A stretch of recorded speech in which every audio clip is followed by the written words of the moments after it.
지놀라는 토트넘과 파리 생제르맹에서 활약했던 축구 선수인데요. 특히 프랑스 축구 팬들에게는 프랑스의 마술사로 꼽히는 유명한 축구 선수였습니다. 지단 이전의 아트사커의 창시자이기도 한데요. 지놀라는 1967년 1월 25일 프랑스 남부의 항구 도시 가생에서 이탈리아계 부모 밑에서 태어났습니다.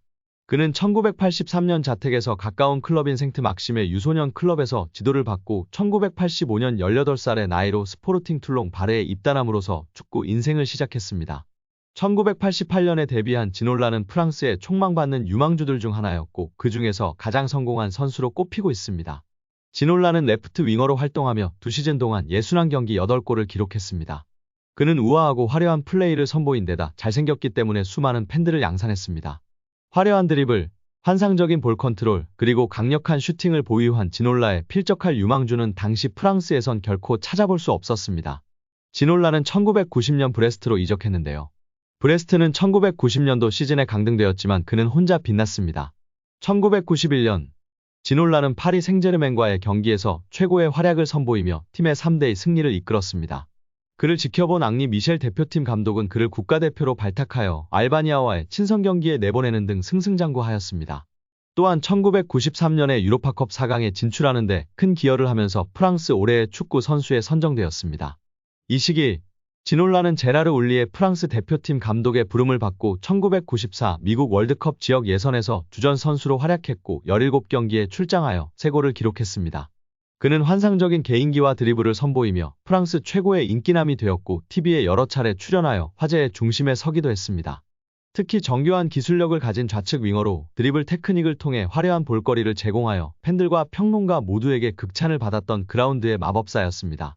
특히 그 시대에 흔치 않게 양발을 자유자재로 사용했던 윙어로 뉴캐슬 시절 페렌츠 바로시를 상대로 오른발로 데니스 베르캄프가 연상되는 트래핑을 한 후 바로 왼발로 쏜 데포알 발리슛은 이를 잘 보여주는 지놀라의 대표적 골로 회자됩니다.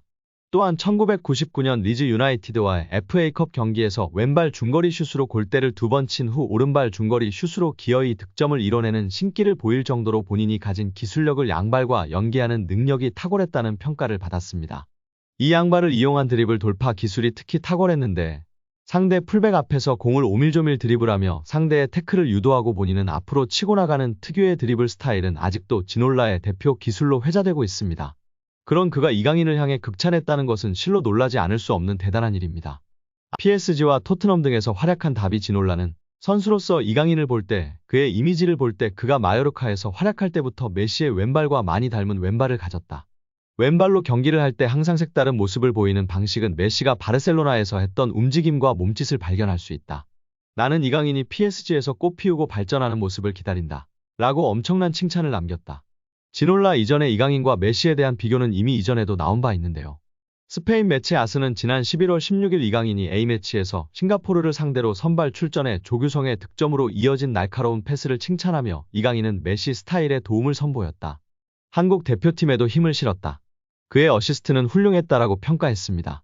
PSG에서 리그앙 데뷔전을 치른 이후에도 오른쪽 윙으로 출전한 이강인에 대해 리그앙은 메시가 남긴 거대한 자리를 채워야 함에도 특히 이강인은 아르헨티나의 위대한 선수가 한때 차지했던 공간을 채우는 걸 즐겼다. 이강인의 새로운 고용주가 이날 거둔 수확 일부에 실망했을지라도 이강인은 PSG에서 데뷔한 첫 번째 대한민국 선수가 된 자신의 성과에 만족할 것이다라고 메시와 비교하며 칭찬했었습니다. 아주 프랑스 축구의 자부심이 높은 프랑스 축구인들 중에서 동양인에게 테크니션의 대표주자가 극찬을 한 것은 무척이나 이례적인 일로 꼽을 수 있습니다. 아트사커의 본고장에서 아트사커의 창시자에게 엄청난 극찬을 받은 이강인 선수입니다. 이강인의 싱가포르, 중국전 맹활약 골에 대한 극찬이 쏟아지고 있습니다. 프랑스 현지에서도 난리가 났는데요. 프랑스 현지 매체에서는 이강인의 골은 무척이나 아름다웠다. 지구보다 더 큰 어마어마한 골이었다. 주옥 같은 골이었다. 환상적인 골이었다. 등의 극찬을 쏟아냈습니다. 현지 팬들은 평소처럼 너무 강함, 소파에 앉아있는 나도 속았어.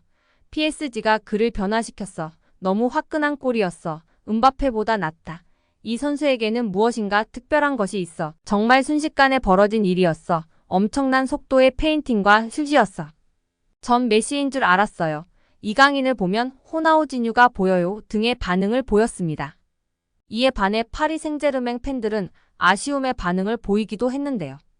나는 그가 강하다는 인상을 받긴 했으나 PSG에서는 그러질 못해. 왜 파리에서는 그렇게 하질 않는 거야? 왜 우리 선수들은 대표팀만 가면 강해지는 거야? 등의 아쉬움이 섞인 반응들도 나왔는데요. 이에 대한 현지 팬들의 반응은 엘리케가 이강인의 사용법을 몰라서야. 내년에는 파리에서 그가 더욱 빛나는 해가 될 거야. 강인이는 내년에 확실히 해낼 거야. 난 확실히 믿어. 난 강인이 기차를 확실히 탈 거야. 내가 볼 때 다음 시즌에는 비티냐처럼 맹활약할 수 있다고. 그에게 더 많은 자유를 주면 확실히 알 수 있을 거야. 진짜 비티냐와 같은 부활이 있을 거야. 이강인을 더 공격적으로 활용해야 해 등의 반응을 보였습니다. 특히 올해 엘리케 감독이 가장 활약한 선수, 최고의 선수라고 뽑은 선수가 음바페가 아닌 비티냐였는데요. 비티냐 선수는 첫 시즌에 엄청나게 욕을 먹고 죽을 썼는데 이번에 하드캐리하면서 데뷔 이후 최고의 모습을 보인다고 평가를 받고 있습니다. 꼭 필요할 때 득점이나 어시스트 등을 하는 등 클러치 능력까지 창착했다면 극찬을 받았었습니다. 이렇게 맹활약한 비티냐처럼 될 것이라고 이강인 선수를 현지 팬들이 극찬하고 있는 것입니다. A매치 파리 생제르맹이 이강인의 능력을 극대화하려면 더 많은 자유를 부여해야 합니다. PSG의 이강인은 20일 FC 메스와의 프랑스 리그왕 최종전에 선발 출전해 풀타임을 소화하며 1골 1도움을 기록, PSG의 2대0 승리의 1등 공신이 됐습니다. 오른쪽 윙어로 출전한 이강인은 어느 때보다 자유롭게 움직이며 마음껏 기량을 발휘했습니다. PSG 이적 후 이강인은 개인 플레이는 최대한 절제하고 동료에게 패스를 연결하는 데 집중하는 모습이었습니다. 한 시즌 내내 플레이 스타일은 크게 달라지지 않았습니다. 킬리안 음바페나 우스만 덴벨레 등 슈퍼스타들의 존재 때문인지 이강인의 플레이는 어딘가 소극적으로 보였습니다. 반면 이날은 공을 잡는 위치가 다양했고 플레이도 더 자유로웠습니다. 좀처럼 시도하지 않던 과감하고 화려한 드리블은 마요르카 시절을 보는 듯 했습니다. 자유를 부여한 만큼 이강인이 팀에 미치는 긍정적인 영향력도 더 커졌는데요. 두 골에 모두 직접 관여하며 승리를 이끈 게 그 방증입니다. 공교롭게도 이날은 음바페와 덴벨레 등이 출전하지 않았습니다. 이강인이 더 많은 임무를 수행한 이유 중 하나입니다. PSG는 음바페가 없는 상황을 대비해야 합니다. 음바페는 이번 시즌을 끝으로 PSG를 떠납니다. 계약이 종료된 가운데 음바페는 연장을 거절했고 레알 마드리드 이적이 유력합니다. 루이스 엘리케 감독의 고민이 깊어질 수밖에 없는데요. PSG는 음바페 공백을 채우기 위해 공격수 영입을 다각도로 검토하고 있습니다. 하지만 음바페 수준의 선수는 영입하기 어렵습니다. 애초에 음바페 실력에 준하는 공격수 자체가 희귀합니다. 결국 다른 방식으로 전환해야 합니다. 이강인은 원래 자유를 부여할 때 날개를 단 듯 엄청난 임팩트를 보여주는 유형의 선수입니다. 마요르카에서 그랬고 연령대 대표팀이나 어대표팀에서도 다르지 않았습니다. 프리롤 이강인은 늘 한 단계 위의 선수로 진화해왔습니다. 이강인이 최종전에서 보여준 활약은 엘리케 감독에게는 다음 시즌을 준비하는 힌트가 될 만합니다. 이강인의 능력을 극대화하면 프랑스 리그왕에서는 충분히 위협적인 공격력을 구축할 수 있습니다. 이강인은 이미 스페인 라리가에서 검증된 자원입니다. 리그왕보다 수준 높은 무대에서 이강인은 개인의 능력으로 팀을 이끈 바 있습니다. PSG에서도 못할 이유는 없습니다. 여러분들의 생각은 어떠신가요?